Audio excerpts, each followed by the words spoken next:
ಮಾತಾಡ್ತಾ ಹೇಳಿದ್ರೆ ಇವಾಗ ಏನಂತಂದ್ರೆ ಮೇಕಪ್ ನಾವು ಅಂದ್ರೆ ಒಂದು ಸಿನಿಮಾಗೆ ಮೇನ್ ಅಂಶನೇ ಮೇಕಪ್. ಕಲಾವಿದರು ನಮ್ಮ ಮೇಕಪ್ ಮಾಡ್ತಿದ್ರೆ ನಮಗೆ ಅಂದ್ರೆ ನಮ್ಮ ಮೇಕಪ್ ಸೆಟ್ ಗೆ ಕೈ ಮುಗಿದು ಅವರು ಕೂರ್ತಾರೆ. ಅಂತ ಒಂದು ಗೌರವ ಕೊಡೋ ವೃತ್ತಿಗೆ ಯಾರು ನಮ್ಮನ್ನ ಗುರಿ ತೆಡಿತಾ ಇಲ್ಲ. ಯಾವುದೇ ಒಂದು ಅವಾರ್ಡ್ ಫೈದೆ ಇರಲಿ ಎಲ್ಲಾ ಕ್ಯಾಟಗರಿಗೆ ಇರುತ್ತೆ, ಮೇಕಪ್ ಮ್ಯಾನ್ ಕ್ಯಾಟಗರಿಗೆ ಯಾವ್ದು ಅವಾರ್ಡ್ ಇಲ್ಲ. ಈ ಒಂದು ಕೂಡ ಅಳಲು ಇದ್ದೇ ಇದೆ. ಸೊ ನಿಮ್ಗೆ ಏನ್ ಅನ್ಸುತ್ತೆ ಸರ್? ನನ್ಗೆ ಇದ್ರ ಬಗ್ಗೆ ತುಂಬಾ ನೋವಿದೆ. ನಾನು ಕೂಡ 16 ವರ್ಷದಿಂದ ಇಂಡಸ್ಟ್ರಿಯಲ್ಲಿ ಕೆಲಸ ಮಾಡ್ತಾ ಇದ್ದೀನಿ. ನಮ್ಮ ಮೇಕಪ್ ಆರ್ಟಿಸ್ಟ್ ನ ಯಾರು ಗುರ್ತಿಸಲ್ಲ. ಈಗ ಉದಾಹರಣೆಗೆ ನನ್ನನ್ನೇ ತಗೊಳ್ಳಿ, ಒಂದು ಸಿನಿಮಾ ಮಾಡಿದೆ, ಇಬ್ಬನಿ ತಬ್ಬಿದ ಎಳೆಯಲಿ ಅಂತ. ಅದ್ರಲ್ಲಿ ಒಂದು ಕ್ಯಾರೆಕ್ಟರ್ ಒಂದು ಲುಕ್ ಮಾಡಿದ್ದೆ, ಬಾಲ್ಡ್ ಗೆಟಪ್. ಅದಕ್ಕೆ ನಾನು ಎಲ್ರು ಹೇಳ್ತಾರೆ ಕಷ್ಟಪಟ್ಟೆ ಅಂತ. ಬಟ್ ನಾವು ಕಷ್ಟ ಪಡಬಾರ್ದು. ನಾವು ಕೆಲ್ಸನ ತುಂಬಾ ಇಷ್ಟಪಟ್ಟು ಮಾಡ್ಬೇಕು ಕೆಲ್ಸನ. ಅದು ನಮಗೆ ಸಕ್ಸಸ್ ಕೊಡುತ್ತೆ. ಕಷ್ಟಪಟ್ಟು ಮಾಡಿದ್ರೆ ಅದು ಕಷ್ಟದಲ್ಲೇ ಹೊರಟೋಗುತ್ತೆ. ಅದಕ್ಕೆ ನಾವು ಯಾವ್ದಾದ್ರು ಒಂದು ಚಿಕ್ಕ ಕೆಲಸ ಅಂತಿರ್ಲಿ ಇಷ್ಟಪಟ್ಟು ಮಾಡ್ಬೇಕು. ಅದಕ್ಕೆ ನಮ್ಗೆ ಸಕ್ಸಸ್ ಅನ್ನೋದು ಸಿಗುತ್ತೆ.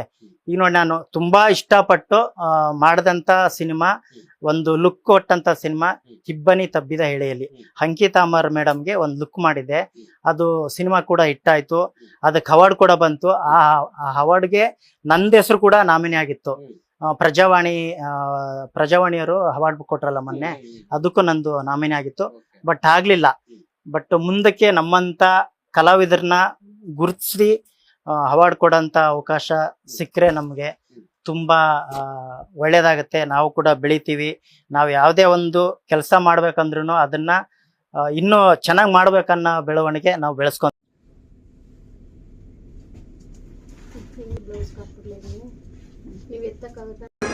ಅಂಕಿತಾ ಅಮರ್, ಇಬ್ಬನಿ ತಬ್ಬಿದ ಎಳೆಯಲಿ. ಅದು ನೀವು ಇಂಡೈರೆಕ್ಟ್ ಕಾಫಿ ಕರೆದಿದ್ದು.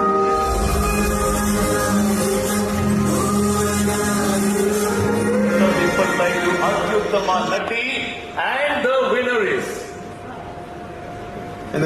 is ಅತ್ಯುತ್ತಮ ನಟಿ ಇಬ್ಬನಿ ತಬ್ಬಿದ ಎಳೆಯಲಿ ಚಿತ್ರದ ಅಂಕಿತಾ ಅಮರ್. Congratulations, Ankita.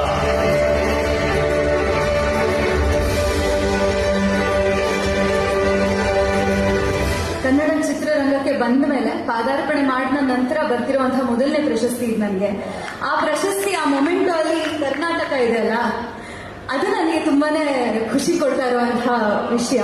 ಹಾಗಾಗಿ ಇಡೀ ಪ್ರಜಾವಾಣಿ ತಂಡಕ್ಕೆ ಧನ್ಯವಾದಗಳನ್ನ ಹೇಳೋದಕ್ಕೆ ಇಷ್ಟಪಡ್ತೀನಿ.